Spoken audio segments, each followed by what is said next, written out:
नमस्कार बच्चों। आज हम जो कहानी पढ़ने जा रहे हैं उसका नाम है पुरस्कार। पुरस्कार कहानी एक ऐसी कहानी है, ऐतिहासिक पृष्ठभूमि पर लिखी हुई ऐसी कहानी है जो राष्ट्र प्रेम से अनुप्राणित है, लेकिन जिसमें सामाजिक दायित्व और व्यक्ति चेतना का अद्भुत समन्वय हमें देखने को मिलता है। ये जो कहानी है पुरस्कार, इसको पढ़ने से पहले हमें ये मालूम होना चाहिए कि इसके लेखक कौन है। बट इसके लेखक हैं जयशंकर प्रसाद। जयशंकर प्रसाद आपके लिए कोई नया नाम तो नहीं है। जयशंकर प्रसाद जो छायावादी कवियों में छायावाद के प्रणेता माने जाते हैं और छायावादी कवियों में जिनका बड़ा प्रमुख स्थान है। यूं तो जयशंकर प्रसाद मूलतः नाटककार और कवि थे, लेकिन उन्होंने बहुत सारी कहानियां भी लिखी। उनका पहला कहानी संग्रह 1912 में छाया प्रकाशित हो चुका था और उनका अंतिम कहानी संग्रह इंद्रजाल 1936 में प्रकाशित हुआ था, जिसमें उनकी इतिहास, भारतीय संस्कृति, भारतीय जो मानवीय मूल्य हैं, त्याग, प्रेम, परोपकार, इस तरीके की सारी भावनाओं से अनुप्राणित अनेक कहानियां, हमको जो प्रेरणा देती हुई कहानियां हैं, जो जीवन जीने की राह दिखाती हुई कहानियां हैं, वो कहानियां हम इसमें देखते हैं। वस्तुतः तो मैं आपको बता दूं, जयशंकर प्रसाद का थोड़ा परिचय भी हमें याद होना चाहिए। जयशंकर प्रसाद का जन्म 30 जनवरी 1889 को वाराणसी, जैसे काशी भी कहा जाता है, बनारस भी कहा जाता है, उसके एक सुंगनी साहू परिवार में हुआ था। और ये परिवार बहुत ही प्रतिष्ठित परिवार था काशी का। काशी नरेश के बाद सुंगनी साहू परिवार ही ऐसा था जिसका अभिवादन सभी लोग हर हर महादेव कह के किया करते थे। लेकिन जयशंकर प्रसाद थोड़े दुर्भाग्यशाली रहे। बहुत जल्दी ही इनके पिताजी की, माताजी की डेथ हो गई, तो ये अपनी पढ़ाई बहुत नियमित रूप से स्कूल में जारी नहीं रख पाए। शीघ्र ही इनके भाई की भी मृत्यु हो जाती है, तो जो इनका व्यवसाय होता है उस व्यवसाय का भी बोझ इनके ऊपर ही आ पड़ता है और ये अपने व्यवसाय को भी संभालते हैं। तो नियमित रूप से ये नहीं पढ़ पाए। आपको आश्चर्य होगा जब आप इनकी कहानी पढ़ेंगे क्या कि किसी 8वीं पास व्यक्ति की ये भाषा हो सकती है। लेकिन ये ऐसी भाषा बनी कैसे? इतनी संस्कृत निष्ठ, इतनी शुद्ध साहित्यिक गंभीर भाषा और एक ऐसी विशिष्ट शैली जिसे प्रसाद शैली के नाम से ही हिंदी साहित्य में जाना गया, ये सब कुछ बना कैसे?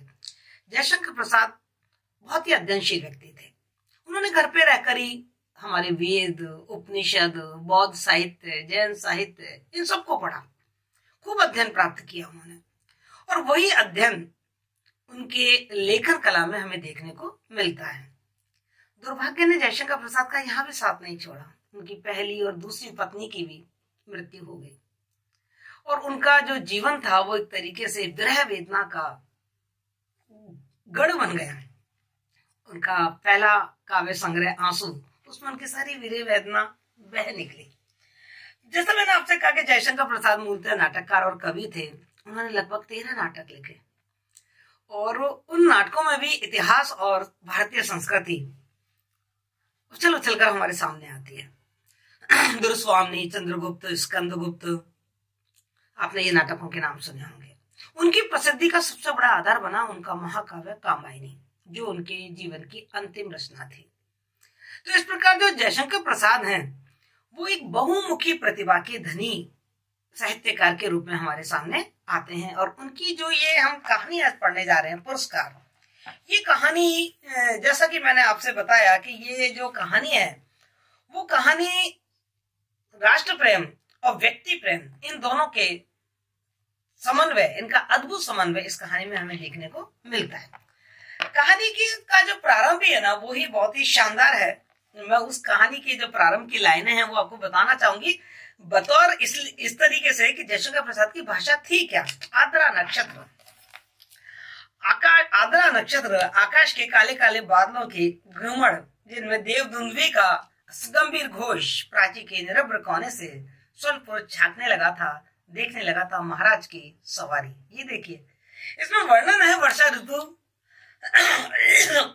वर्षा ऋतु में काले काले बादल आसमान में छाए हुए हैं और उन बादलों में से कहीं से सूर्य झांक रहा है। और सूर्य क्या झांक रहा है कि महाराज की सवारी आ रही है और महाराज की सवारी को वो देख रहा है। वस्तुतः इस कहानी की जो मुख्य पात्र है ना वो एक तरुण आयु की कन्या मधुलिका है, जो कौशल राज्य के ही एक वीर सैनिक सिंह मित्र की पुत्री है। मैं आपको बताऊं, इस कहानी में हमको दो जनपद देखने को मिलेंगे। एक कौशल राष्ट्र की बात हो रही है और एक बात हो रही है मगध की। ये जिस कालखंड की ये कहानी है, उस कालखंड में इस तरीके की राष्ट्रीयता, देश प्रेम की भावना नहीं होती थी जो आज हम देख रहे हैं। इस तरीके के देश नहीं हुआ करते थे जैसे आज हम देख रहे हैं। भारत है, चाइना है, या अमेरिका है, इंग्लैंड है, ऐसे नहीं। छोटे छोटे हमारा भारत छोटे छोटे जनपदों में बटा हुआ था। 16 महाजनपद थे हमारे भारत में, जिनमें कौशल, मगध, उज्जैन, अवंतिका, इनके बहुत नाम प्रमुख रूप से आते थे। तो कौशल और मगध, मगध तो बहुत ही मतलब कहना चाहिए एक बड़ा जनपद माना जाता था, बड़ा राज्य माना जाता था, शक्तिशाली। कौशल, ये दोनों पड़ोसी राष्ट्र हैं, कौशल और नरेश, मगध दोनों पड़ोसी राष्ट्र। उनमें परंपरागत दुश्मनी भी चली आ रही है, एक दूसरे पे आक्रमण करते रहते हैं अपने साम्राज्य विस्तार के लिए। तो इन दो महाजनपद के नाम इस कहानी में आएंगे। और जो इस कहानी की नायिका है मधुलिका, वो कौशल प्रदेश की ही सिंह मित्र जो सेनापति हैं उनकी कन्या है। वो सिंह मित्र अब नहीं रहे हैं, क्योंकि वो जो सिंह मित्र हैं उन्होंने भी कभी मगध से अपने कौशल राष्ट्र की रक्षा करते करते अपने प्राण दे दिए थे। तो कहानी कुछ इस तरीके से प्रारंभ होती है कि कौशल में एक उत्सव मनाया जा रहा है। कौशल का एक उत्सव है जो बहुत ही प्रसिद्ध उत्सव है, कृषि उत्सव है। और उस दिन इंद्र का पूजन किया जाता है, चारों तरफ गोट होती है, नगरवासी उस पहाड़ी भूमि में आनंद मनाने के लिए इकट्ठे होते हैं। और उस दिन उसी कौशल राज्य के जो खेत हैं उनमें से कोई एक खेत चुना जाता है, और वो उस खेत पर राजा खुद हल चलाते हैं और बीज बोते हैं। और बीज देने का सौभाग्य प्राप्त होता है उस खेत का जो मालिक होता है उसको, और उसके बाद से वो खेत राजा का खेत कहलाता है। और उस खेत के बदले जो खेत का मालिक होता है उसको चौगुना मूल्य प्राप्त होता है, और उसके अधिकारों, उसके रक्षा, उसके पालन पोषण की सारी जो जिम्मेदारी होती है वो राज्य पर ही आ जाती है। ये एक कौशल का उत्सव है, और ये उत्सव ही उस दिन मनाया जा रहा है। बरसात ऋतु का प्रारंभ हो चुका है और आकाश में काले काले बादल हैं, और जो महाराजा है वो हल चला रहे हैं, और हल की जो मूठ है वो सोने की है, और वो हल चला रहे हैं। और मधुलिका उनको एक पात्र है, उसमें बीज है, मधुलिका उनको बीज देती जा रही है, और जो राजा है वो बीज का बो रहे हैं। इस उत्सव में कौशल के जो आसपास के राज्य थे वो, उनके राजा राजकुमार भी आमंत्रित होते हैं। तो वहां मगध का राजकुमार अरुण भी आमंत्रित है। वो भी इस उत्सव को बड़े चाव और कौतूहल के साथ देख रहा है।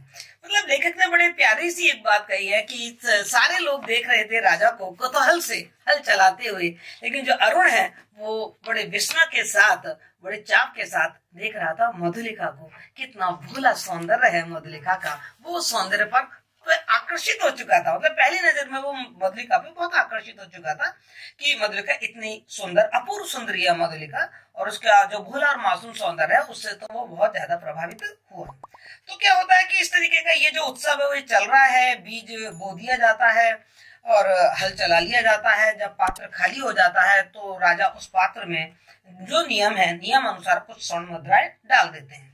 लेकिन तुरंत ही मधुलिका क्या करती है कि वो स्वर्ण मुद्रिकाएं उठाती है और राजा पर न्यौछावर करके वहीं बिखेर देती है।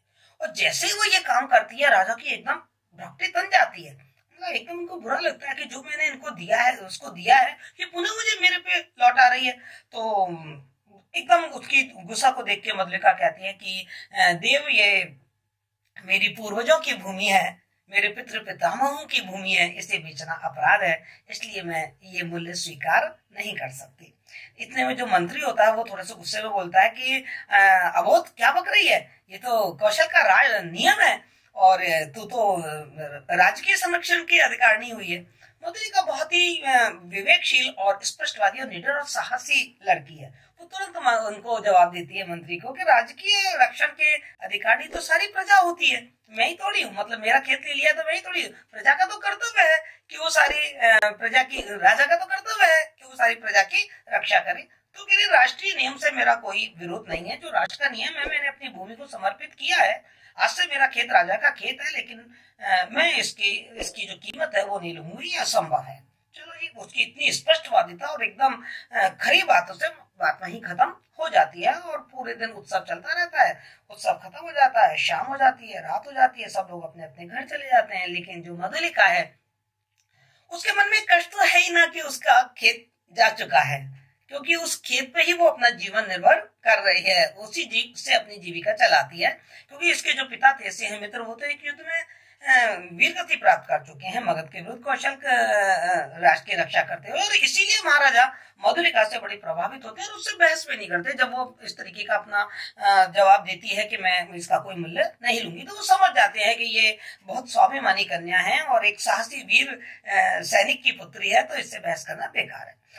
तो सब जब चले जाते हैं तो मधुलिका बड़ी उदास सी, क्योंकि उसका खेत जा चुका है, तो वो उदास सी अपने खेत में नहीं बल्कि खेत की जो बाउंड्री है, मुंडेर है, वहां बैठी हुई कुछ सोच रही है। रात होते हैं तो रात मतलब होते होते उसको थोड़ी नींद सी आ जाती है और वहीं पर ही वो उसकी आंख लग जाती है।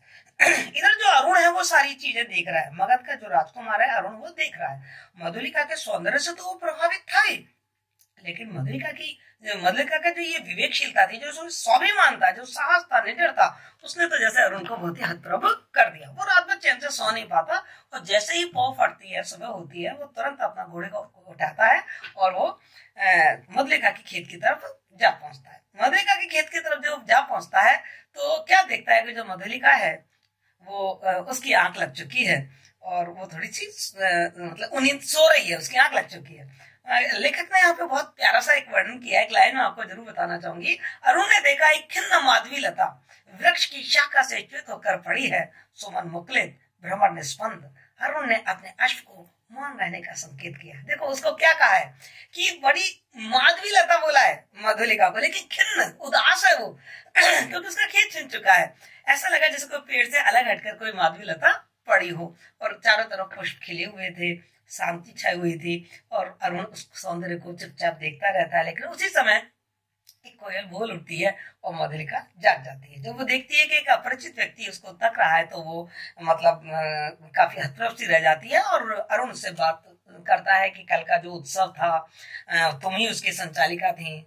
मधुलिका उस पर व्यंग भी करती है, हाँ उत्सव था, कल का उत्सव था, मतलब उसको एक देख है कि ये उत्सव था, मेरा खेत छिन गया, ये उत्सव था, हाँ उत्सव ही था, तो राष्ट्र के लिए तो उत्सव ही था। तो इस तरीके से अरुण अपना परिचय देता है कि मैं मगध का राजकुमार हूँ और मैं तुम्हारे अनुग्रह का प्रार्थी हूँ। मतलब जो अरुण होता है वो अपनी जो प्रेम की भावना है मधुलिका के प्रति वो उसको उनके सामने प्रकट कर देता है कि मेरे हृदय की जो भावना होती है वो अवगुंठन में रहना नहीं जानती है, मैं तुमसे बहुत प्रेम करता हूँ। तो मधुलिका जो कि सामंती मूल्यों की बहुत विरोधी है, क्योंकि उसने देखा है कि राजा महाराजा होते हैं तो प्रजाओं की चीजों को इस तरीके से छीन लेते हैं उत्सव के नाम पर, तो उसे सामंतों से राजाशाही से थोड़ी सी हमें लग रहा है कि थोड़ी सी उसको थोड़ी वितृष्णा है उन लोगों से। तो वो अरुण से कहती है कि क्यों मतलब मेरा उपहास उड़ाने के लिए आए हो, तुम तो मैं तो एक कृषक बालिका हूँ और तुम मगध के नंद वंश के राजकुमार हो, तुम्हारा और मेरा मेल कहाँ हो सकता है, तो इस तरीके से मेरा उपहास मत करो। मैं मतलब उसने उनके अरुण के जो प्रेम प्रस्ताव होता है उसको वो ठुकरा देती है। तो वो बताता मैं तुम कौशल से तुम्हारी भूमि दिलवा दूंगा कि नहीं नहीं नहीं मुझे कोई भूमि नहीं चाहिए, ये मेरे राष्ट्र का नियम है और मैं अपने राष्ट्र के नियमों का पालन करूंगी। और पूछता भी है तो फिर तुम इतने सुस्त क्यों, जब तुम नियमों का पालन कर रहे हो तो फिर सुस्त क्यों खेत जाने से। तो कहती ये तो दिल की बात है, अब दिल की बात तुम ही समझो, कहाँ तुम नरेश और अगर एक कृष्ण बालिका से प्रेम की बात कर रहे हो तो अपने दिल से मजबूर होके तो कर रहे हो। इस तरीके से मैं भी अपनी उस भूमि से खेत से बहुत प्यार करती थी, लेकिन ठीक है राष्ट्रीयता का कोई नियम है तो मैंने अपनी भूमि को समर्पित कर दिया, ठीक बात खत्म हो जाती है। और जो अरुण होता है वो थोड़ा सा मतलब हर्ट तो होता ही है और वहां से चला जाता है। मधुलिका को भी थोड़ा सा लगता है कि मैंने उसके साथ कुछ ज्यादा ही सख्ती से काम ले लिया, बहुत अपमानित किया, कोई बात नहीं, अरुण चला जाता है। अब मधुलिका के पास अपना खेत तो है नहीं है, तो वो दूसरों के खेतों में मेहनत मजदूरी करके अपना जीवन यापन कर रही है और काफी दारिद्र्य में अपना जीवन बिता रही है। उस इतनी गरीबी में वो अपना जीवन बिता रही है, उसके पास घर नहीं है, उसकी झोपड़ी है, वो बरसात में टपकती रहती है। और वही दृश्य उसके बाद 3 साल के बाद का दृश्य जयशंकर प्रसाद ने यहाँ दिखाया है कि बरसात के दिन है, झोपड़ी है, वो झोपड़ी में बैठी हुई है और झोपड़ी उसकी टूटी फूटी है, तो चारों तरफ से जो पानी का बरसात का पानी है वो उसकी झोपड़ी में आ रहा है और उसकी दरिद्रता मतलब आज बहुत बढ़ाकर वो अपनी दरिद्रता को देख रही है और उस दरिद्रता ने उसको बहुत अधीर कर दिया है। और जब वो इतनी अधीर हो गई है तो उसे अपने 3 साल पहले की वो बात याद आने लगती है कि ऐसी ही रात थी और मगध का राजकुमार ने मुझसे प्रेम निवेदन किया था। काश कि मैंने मतलब उसके मन में थोड़ी सी एक तरीके का पछतावा सा आ रहा है कि काश कि मैंने उसका प्रेम निवेदन मान लिया होता तो मैं मगध की महारानी बन गई होती। इस तरीके से एक थोड़ा सा मतलब फ्लैशबैक में यहाँ पर लेखक ने वो मधुलिका उस पुरानी बातों को याद कर रही है जो 3 साल पहली वाली बात थी। इस तरीके से वो अपने भावनाओं में डूबी हुई है कि और थोड़ा सा कल्पना कर रही है कि यदि मैं मगध की महारानी बन जाती तो कैसे मैं मगध के राज महलों में रह रही होती, कहाँ ये झोपड़ी। उसी समय उसकी झोपड़ी पे आहट होती है और वो उठकर उस झोपड़ी को का दरवाजा जब खोलती है तो एकदम सहसा चिल्ला पड़ती है, राजकुमार आप। तो राजकुमार होता कहता मधुलिका तुम इसी स्थिति में। लेकिन मधुलिका बहुत स्वाभिमानी है ना, वो अपनी इसी स्थिति पर जरा भी संकेत नहीं करने देना चाहती। वो कहते हैं हाँ। तो फिर वो जो राजकुमार है वो तुरंत अपना परिचय दे देता है कि हाँ मैं मगध का विद्रोही निर्वासित राजकुमार हूँ, मतलब अब मैं भी बेघरबार हूँ, मैं भी बेरोजगार हूँ, मैं भी तुम्हारी तरह ही हो गया हूँ। तो कहीं यहाँ पर हमें एक चीज देखने को मिल रहा है कि यहाँ पर मधुलिका ने मगध के राजकुमार के साथ बड़ा अच्छा व्यवहार किया और उसको अंदर बुलाकर उसके साथ बातचीत शुरू की। उसमें 2 चीजें दिखाई दे रही हैं। एक तो ये कि वो 3 साल के अपनी दरिद्रता से बहुत ज्यादा व्यथित हो गई थी और उसे ये थोड़ा सा उस पर पछतावा हो रहा था कि उसने उस प्रस्ताव को स्वीकार क्यों नहीं कर लिया, क्योंकि मगध के राजकुमार का जो प्रेम निवेदन था वो वाकई बहुत निस्वार्थ सा लग रहा था उस समय उसको। और दूसरी बात यह कि अब मगध का राजकुमार भी उसके स्तर पर ही आ गया है आर्थिक स्थिति से। अब वो सामंत नहीं रहा, अब वो राजा नहीं रहा, अब वो कोई राजकुमार नहीं रहा। तो दोनों बड़े वहां बैठे हुए बड़े प्रेम से आपस में बात कर रहे हैं और मधुलिका ने भी बातों ही बातों में अपने प्रेम को स्वीकार कर लिया है अरुण के साथ कि मैं भी तुम्हारी ही प्रतीक्षा करती थी। तो अरुण कहता है अच्छा, इसका मतलब ये है कि तुम भी मुझसे प्यार करती थी। अब बात आती है कि भविष्य अपना कैसे बनाया जाएगा, क्या मतलब मेरा भविष्य क्या होगा। इस तरीके से आपस में बात हो रही है अरुण में मधुलिका में। तो अरुण बताता है कि मैं तलवार का धनी हूँ, मैं मतलब क्षत्रिय हूँ, तो मैं अपनी ताकत के बल पे दोबारा से राज्य बनाऊंगा और तो मैं महारानी उसकी बनाऊंगा। और मधुलिका उस प्रेम में और उस प्रवाह में बहती चली जाती है और एक तरीके से वो पूरी तरीके से अरुण के रंग में रंग गई है, अरुण के प्रेम में पूरी तरीके से रंग गई है। और जब अरुण को लगता है कि हाँ अब मधुलिका बिल्कुल मेरे प्रेम के वश में हो गई है, तो वो अपनी एक योजना होती है उसके पास, एक छुपी हुई योजना, एक प्रच्छन्न योजना, एक प्रच्छन्न उद्देश्य के तहत ही मगध का राजकुमार यहाँ आया है, अभी बात खुलेगी है। तो वो मधुलिका से कहता है कि मधुलिका, कौशल नरेश हैं, वो तुम्हारे लिए बहुत चिंतित हैं और तुम जो मांगोगी वो तुमको कभी उसको देने के लिए मना नहीं करेंगे। तुम एक काम करो, क्योंकि अपन को भी अपना भविष्य का निर्माण करना है, तो तुम कौशल नरेश के पास जाओ और जो दुर्ग है कौशल का, उस दुर्ग के दक्षिणी नाले के पास जो निर्जन भूमि पड़ी हुई है, तुम उनसे अपने खेत के बदले में वो भूमि मांग लो। हम वहां पर अपनी छावनी तैयार करेंगे और कौशल मतलब इस तरीके से उनके दिमाग में प्लान होता है उसके दिमाग में कि मैं कौशल राष्ट्र पे अधिकार कर लूंगा। मधुलिका उसके कहने में आ जाती है। ठीक है, वो जाती है महाराज के पास। महाराज उस समय थोड़ी से उन्नीदी से हैं, नींद में हैं। जब महाराज को एक खबर मिलती है कि एक स्त्री आई है और जब उनको ये मालूम पड़ता है कि वो जो स्त्री है वो सिंह मित्र की ही कन्या है, जिसका खेत राजा का खेत बन चुका है और उसके पास आजीविका के लिए कोई और साधन नहीं है, तो मधुलिका वहां जाती है और महाराज की जय जयकार करने के बाद वो महाराज के सामने एक निवेदन रखती है कि महाराज मुझे वो जो कौशल का दुर्ग है उसके दक्षिण नाले की तरफ जो भूमि है वो भूमि मुझे चाहिए। कौशल नरेश एक बार तो आश्चर्य करते हैं कि तुम्हें वो भूमि क्यों चाहिए, बहुत तो ऊबड़ खाबड़ और बीहड़ जगह है, वो कैसे कर पाओगे, तुम कुछ भी नहीं, वहां तो तुम कुछ नहीं कर पाओगे। तो मधुलिका कहती है कि नहीं, मुझे एक सहायक मिल गया है, मैं उसकी सहायता से उस भूमि को समतल करूंगी और वहीं खेत बना के अपना जीवन यापन करूंगी।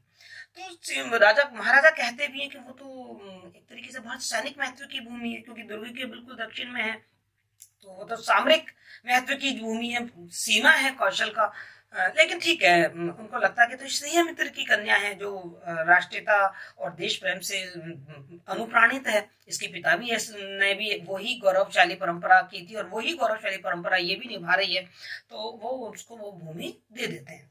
मधुलिका आ जाती है और अरुण के सिपाही जो छिपे हुए होते हैं वो भी आ जाते हैं और वहां पर उस जो नाले के पास की जो निर्जन और बीहड़ भूमि थी उसको उबड़ खाबड़ थी वो बहुत, उसको थोड़ी समतल करके और अच्छे से बनाई जाती है। मतलब वहां पर एक छावनी स्थापित कर ली जाती है। वहां पर जो अरुण है उसके सैनिक वगैरह सब आ जाते हैं और एक छावनी स्थापित कर लेते हैं। उनकी पूरी प्लानिंग है, वो अपना काम कर रहे हैं और काम करते करते काफी रात हो जाती है। अरुण मधुलिका से कहता है कि तुम अब अपनी झोपड़ी में जाओ, अपने घर जाओ, बस सुबह का इंतजार करो, सुबह तो तुम कौशल की महारानी होंगी, क्योंकि रात को मैं अपना अभियान पूरा कर लूंगा, मैं मतलब दुर्ग पर आक्रमण करूंगा और दुर्ग को तो मालूम नहीं है कौशलाधीश को तो कि आक्रमण होने वाला है। और अरुण ये भी बता देता है कि मुझे ये भी मालूम पड़ गया कि मंत्री भी दुर्ग में नहीं है, वो भी कुछ सैनिकों को लेकर और किसी विद्रोहियों का विद्रोह दबाने के लिए गए हुए हैं, तो ये अच्छा मौका है और मैं निश्चित रूप से मैं जीतूंगा। मतलब अरुण अपने विजय अभियान पर पूरी तरीके से आश्वस्त है कि मैं जीत जाऊंगा, तो तुम जाओ।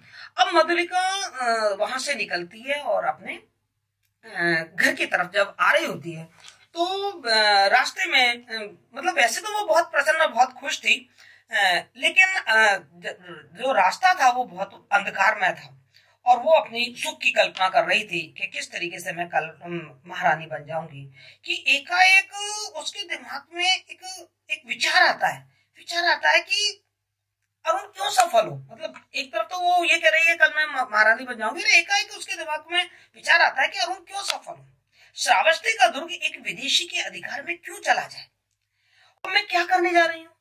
जो मगध है वो तो कौशल का चिर शत्रु है और उसकी विजय चाह रही हूँ, और मैं सिंह मित्र की कन्या, जिस सिंह मित्र ने कौशल देश की रक्षा के लिए अपनी जान दे दी थी, उसकी मैं कन्या हूं, तो मैं ये क्या करने जा रही हूँ।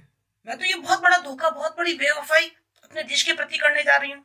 मेरे जो पूर्वजों की परंपरा थी मैं उसको कलंकित करने जा रही हूँ। मतलब कहाँ तो मैं पूर्वजों से इतना प्रेम करती थी कि उन पूर्वजों की भूमि का मूल्य भी मैंने स्वीकार नहीं किया और गरीबी में मैंने जीवन काटा, और कहाँ मैं इतना बड़ा धोखा अपने देश के साथ करने जा रही हूँ। मतलब उसकी अंतरात्मा जाग उठती है और वो अपने आप उसकी अंतरात्मा चिक चिक के कहती है कि नहीं मधुलिका, ये तुम गलत कर रही हो, ऐसा नहीं होना चाहिए, ये नहीं करोगी। वो एकदम चिल्ला उठती है और पागल सी हो जाती है। रात तो हुई चली थी, वो अपनी झोपड़ी पे नहीं पहुंचती है और इस तरीके से भटकने लग जाती है और जंगल में भटक रही होती है और उसके मन में बड़ा अंतर्द्वंद चल रहा होता है कि नहीं ये नहीं होना चाहिए, ऐसा मैं नहीं होने दूंगी। अच्छा, अभी हमने थोड़ी देर पहले देखा ही था कि जो सेनापति हैं दुर्ग कौशल के, वो अपने सैनिकों को लेके किसी विद्रोहियों का विद्रोह दबाने के लिए जा रहे हैं, तो वो दुर्ग में नहीं है, रास्ते में वो मिल जाते हैं। वो देखते हैं रास्ते में एक स्त्री है और वो स्त्री उन सैनिक को रोक कर, मंत्री को रोक कर, सेनापति को रोक कर और कहती है कि मतलब मुझे बांध लो, मैं अपराधी हूँ, मैंने बहुत गलत काम किया है। तो सेनापति को लगता है कि ये कोई पागल है। वो कहते हैं नहीं मैं पागल नहीं हूँ, मुझे अब अकल आई है और मैं आपको एक बात बता दूं कि श्रावस्ती का जो दुर्ग है वो एक प्रहर के बाद मगध के शत्रुओं के द्वारा हस्तगत कर लिया जाएगा। मतलब वो उनको सारी की सारी योजना बता देती है। मंत्री के कान खड़े हो जाते हैं। मंत्री उसको मधुलिका को बांध लेता है, बांधकर और वो राजा के पास पहुंचता है और राजा के पास पहुंचकर वो राजा के साथ निवेदन करता है कि ऐसे ऐसे रास्ते में मुझे ये स्त्री मिली थी और इस स्त्री ने मुझे ये बताया है कि कौशल दुर्ग पर रात को धोखे से आक्रमण होने वाला है, मगध का जो राजकुमार है उस तरीके से आक्रमण करेगा। तो राजा जब देखता है कि ये तो मधुलिका है, तो राजा को तो सारी बात मालूम नहीं है, तो राजा कहता है अरे मधुलिका, मतलब राजा है वो मधुलिका के प्रति बहुत ही कृतज्ञता प्रकट करता है। वो कहता है मधुलिका एक बार फिर तुमने हमारे राष्ट्र कौशल को बचा लिया, नहीं तो रात को आक्रमण हो जाता धोखे से और हम सब मारे जाते और हमारा जो कौशल राष्ट्र वो मगध के अधीन हो जाता, उनके हस्तगत हो जाता। ठीक है, ये सारी बात होती है। इधर मंत्री सारी तैयारी करता है कि मगध के राजकुमार अरुण का आक्रमण होने वाला है, वो तैयार करते हैं। लेखक ने ये सारी चीजें नहीं बताई हैं, लेकिन हाँ उन्होंने दूसरे दिन की बात बताई है और उसमें ये स्पष्ट हो जाता है कि रात को अरुण आक्रमण करता है लेकिन वो जीत नहीं पाता। क्यों? क्योंकि राजा और मंत्री को पहले से ही, कौशल के लोगों को पहले से सूचना मिली है, तो वो तैयार है और वो राजकुमार अरुण को बंदी बना लेते हैं। अब दूसरे दिन का सुबह का एक दृश्य बताया गया है कि चूंकि श्रावस्ती का दुर्ग है वो मगध के अधीन जाने से बच गया है, वो कौशल नरेश की जीत हो गई है, और तो वो पूरी सभा बुलाते हैं, चारों तरफ पूरे नगर के लोग आए हुए हैं और महाराजा अपने उस पर बैठे हुए हैं, सिंहासन पर बैठे हुए हैं, और वहां पर ये बात होने जा रही है कि अरुण को क्या दंड दिया जाए, है ना, क्योंकि जो अभियान उसने किया था उसमें कौशल नरेश तो जीत गए थे, लेकिन ये अरुण का बहुत बड़ा अपराध है कि उसने चुपके से भारत पर उस पर श्रावस्ती पे आक्रमण करने का दुस्साहस किया था। तो उसके अपराध की बात चल रही है, पूरे चारों तरफ पूरे नगरवासी हैं मंडप में, और जो महाराजा है वो जनता से पूछते हैं कि इसको क्या दंड दिया जाए। तो पूरी जनता एक स्वर में बोलती है वध कर दो, मतलब इसको मृत्यु दंड दे दिया जाए, प्राण दंड दे दिया जाए। राजा उनसे सहमत हो जाते हैं और वो आज्ञा दे देते हैं प्राण दंड दिया जाए।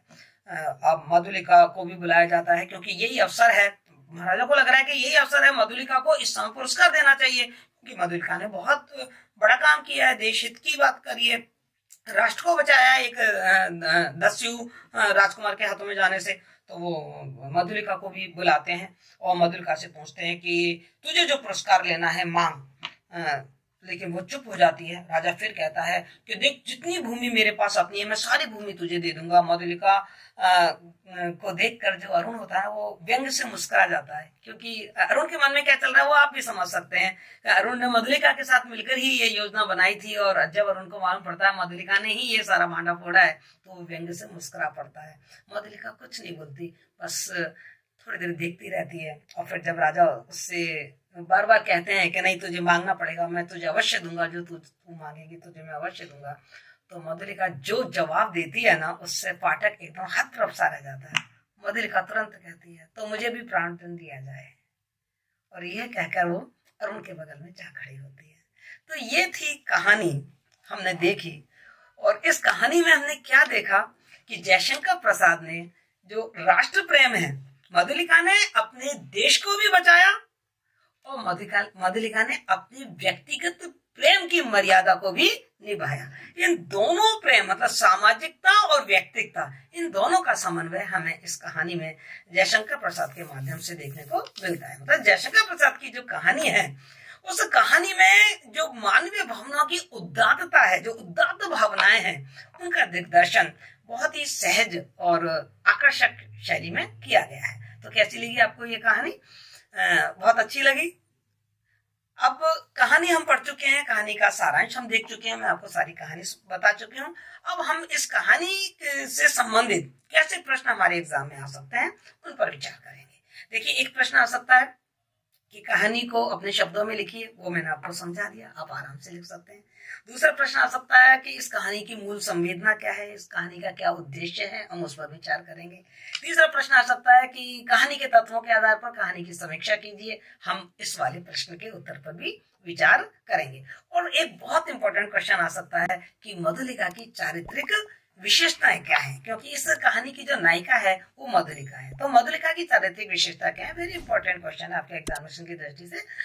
नेक्स्ट वीडियो में हम इन सब प्रश्नों पर विचार करेंगे और देखेंगे कि जयशंकर प्रसाद की दृष्टि क्या रही, इस कहानी के पीछे उनकी क्या दृष्टि रही, वो इस कहानी के माध्यम से हमारे सामने क्या प्रतिपादित करना चाहते थे। Thank you so much.